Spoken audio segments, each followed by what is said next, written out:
Ukraine as a state began with Kyivan Rus. Then, in the 10th to 11th centuries, the Old Rus state, the population of which was mostly Orthodox, reached its peak. However, the Mongol invasion of 2040 destroyed not only Kyiv, but also altered the whole map of Eastern Europe. The continuation of Ukrainian statehood was the Principality of Galicia, Volhynia, which existed for 150 years. The medieval Rus state declined. Galicia was captured by Poland and Volhynia by Lithuania. The collapse of the Principality of Galicia, Volhynia started from a usual event, but for medieval states, the extinction of the ruling house was of great importance. Всередині 14 століття українська династія Рюриковичів, яка йшла ще від Володимира Мономаха, Володимира Великого, ще раніше, вона виродилась. In the middle of the 14th century, the Ukrainian Rurik dynasty descended from Volodymyr Monomach, Volodymyr the Great, and even earlier died out. The dynasty of male representatives ended. The direct descendants were mostly killed in battle with Mongols, and Western Ukraine emerged in the throes of dynastic chaos. This decades-long dynastic chaos led to joining Galicia through relations and marriages to the Kingdom of Poland and Volhynia to the Principality of Lithuania. Then Poland began to establish control over the Ukrainian lands.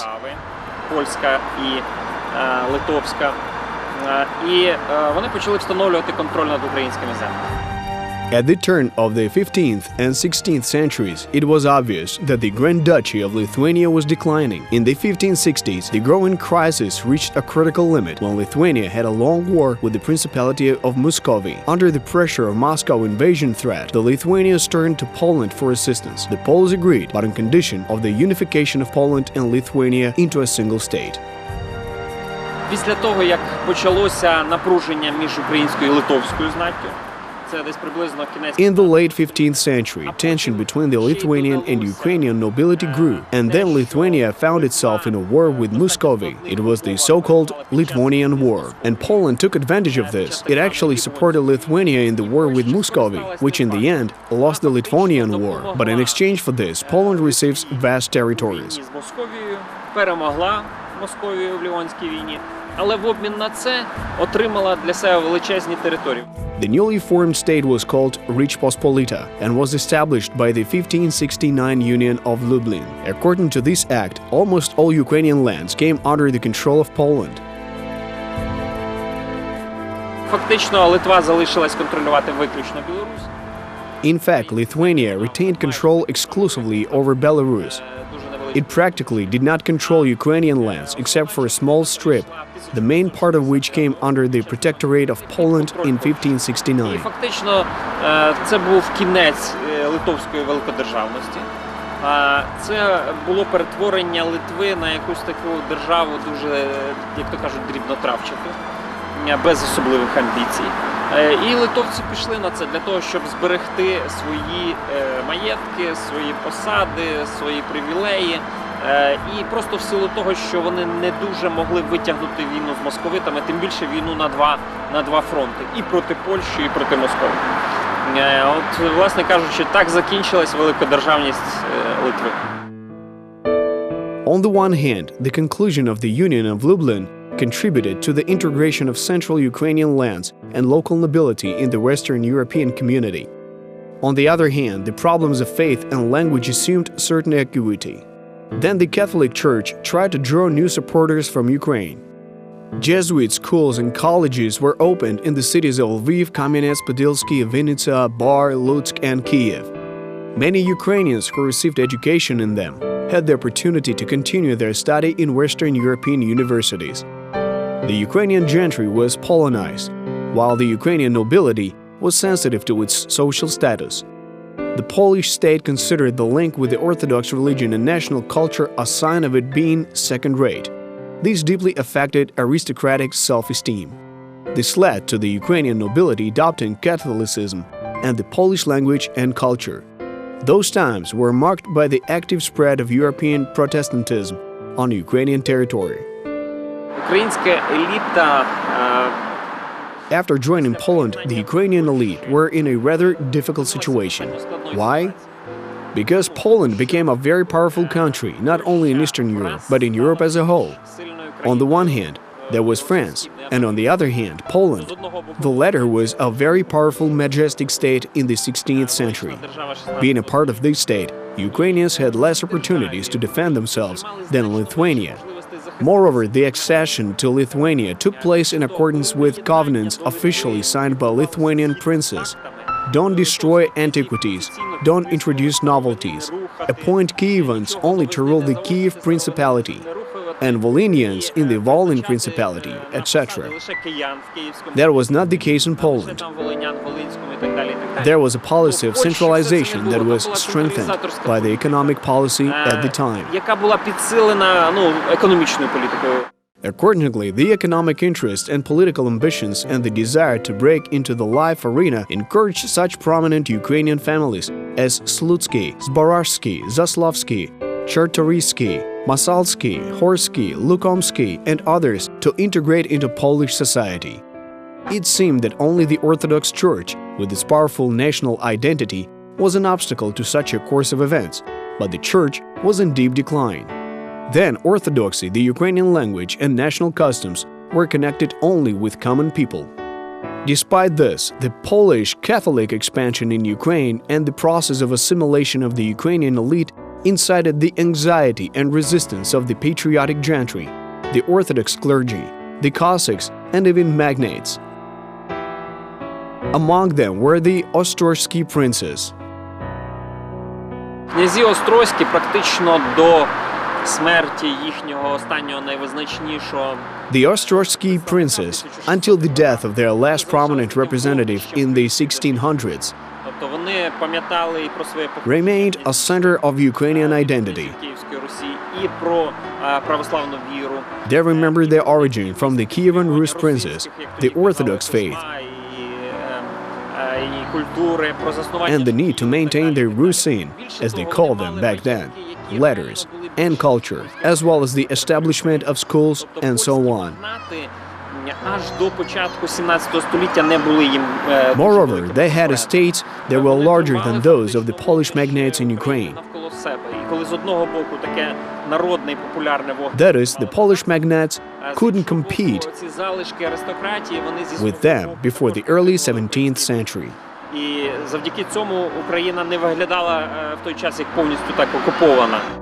Prince Vasily Konstantin Ostrożsky, known as the uncrowned king of Ukraine, contributed much to the revival of orthodoxy and national culture in Ukraine. At that time, he was the richest and most powerful magnate in the rich Pospolita. In 1576, he established the Ostroh Academy, the first higher school in Ukraine and the Orthodox world. At first, the prince invited to teach enlightened Greeks. Subsequently, their talented Ukrainian students replaced them. The academy's program met the level and standards of European universities.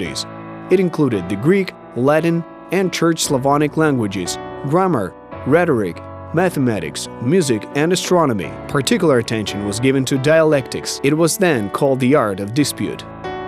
The polemical experience and knowledge of Protestants were actively used in this academy.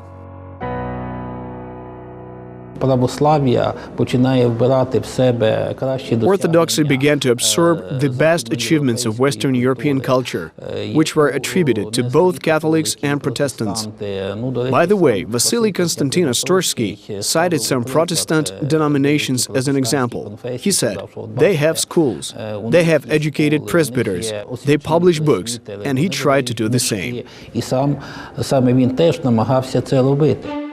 Soon, the Ostroh Academy turned into a powerful scientific academic center that attracted European intellectuals of different religions. Rus writer and author of many religious polemic works, Herasim Smotritsky became its rector. Among its teachers were a graduate of Italian universities Vasil Surarsky, future Patriarch of Alexandria and then of Constantinople, Cyril Lukaris, and professor of astronomy from Krakow, Jan Liatosz.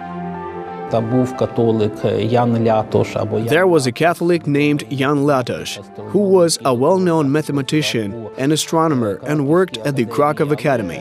But Ostorsky accepted that he would teach in the Orthodox higher learning institution. In 1578, the prince invited publisher Ivan Fedorovich to Ostrog and appointed him as prior of the Derman monastery. He was assigned the task of preparing the printing of the first Bible in the Church Slavonic language. As there were few originals, the prince believed that it was possible to use various religious written monuments. For this reason, scholars collected Church Slavonic and Greek lists from the monasteries of the Orthodox East. The fact is that the Slavic Orthodox peoples did not have a full Ostrog Bible translation.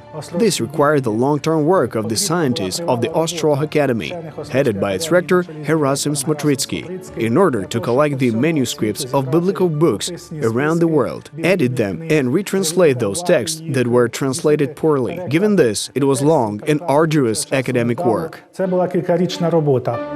The Bible, with a volume of 628 pages with numerous ornaments, endings, and initials, was published in 1581. We see how highly qualified and at the same time how patient the compilers of this unique edition of the Bible were. By the way, the Ostrog Bible became the first in Europe and in the world to be based on various texts. The 16th century became for Ukraine a period of the revival of Orthodoxy and also of religious tolerance supported by Prince Vasily Konstantin Ostorsky. He showed this tolerance as a personal example. He was Orthodox. His wife Sophia was Catholic. Their 5 children belonged to both the Orthodox and Catholic faiths. Moreover, mixed marriages in those territories were a common occurrence.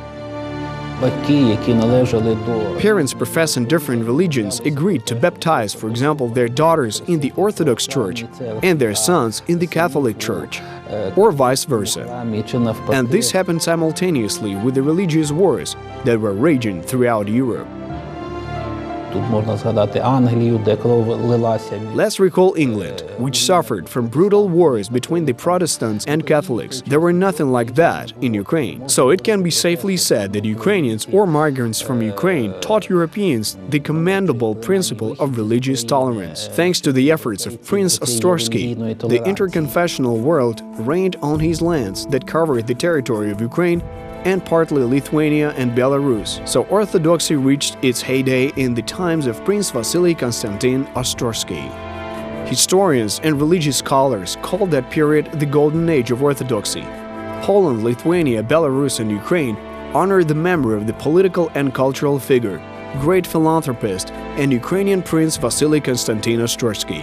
Monuments and commemorative signs were erected and placed in his honor in Minsk, Vilnius, Novgorod, and other cities of the Rivne and Khmelnytsky Oblast of Ukraine.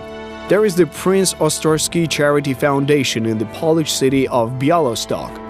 Also, the Ukrainian Orthodox Church of the Kyiv Patriarchate canonized Prince Ostorsky at its local council in 2008.